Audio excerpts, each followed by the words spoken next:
this field. Right. Right? So, okay, we got a perimeter fence around, now what? Right? You know, in order to get the proper impact on this field, and if we say we wanted to graze this field in one day, say we wanted to graze this field in one day, I would say that you would probably need around 750 head of cows. Okay? Nobody's got that much. No, we don't have that. So we're going to need to break this down into smaller chunks. Okay, so we have patched our perimeter fence around. What I would do is I would start breaking the field down in long, narrow strips, say maybe 100 feet wide. I would just kind of transect it and just run a poly wire, maybe 100 feet wide, full length of the field.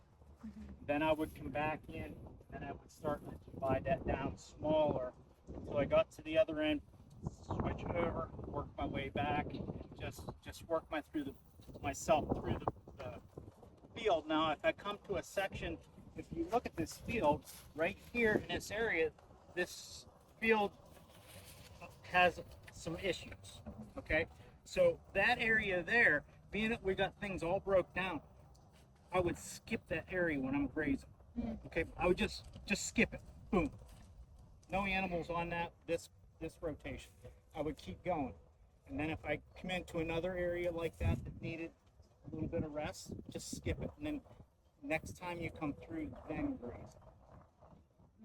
Is there like an optimal timing?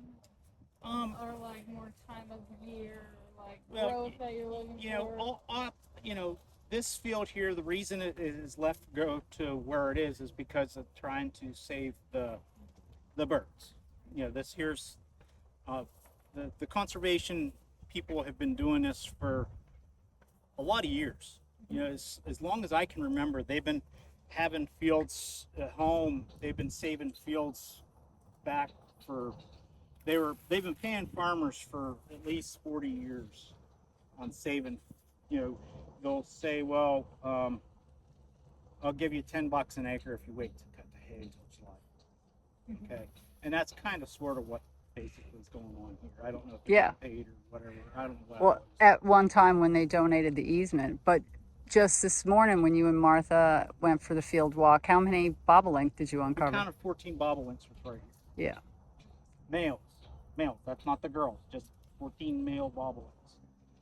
They were just right here. We counted them. We could see them with the naked eye. So optimally, this year probably should have been grazed in May. Okay, it should have been grazed in May, and then maybe come back in mid to late July, and then come back in, say probably, I would say late September, October-ish, somewhere in that neighborhood, depending on when the fall rains came. Would be that would be picture perfect. Right. A lot of times picture perfect doesn't happen in grazing. You just got to make the best of it. That's what I would picture as being.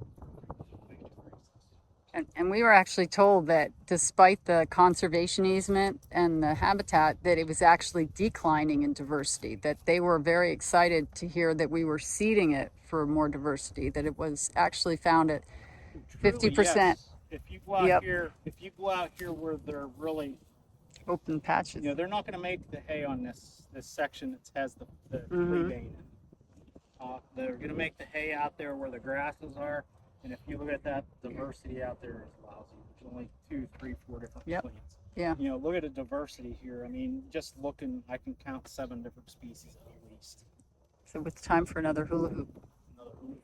Closer to the barn and closer to refreshments. I'm ready.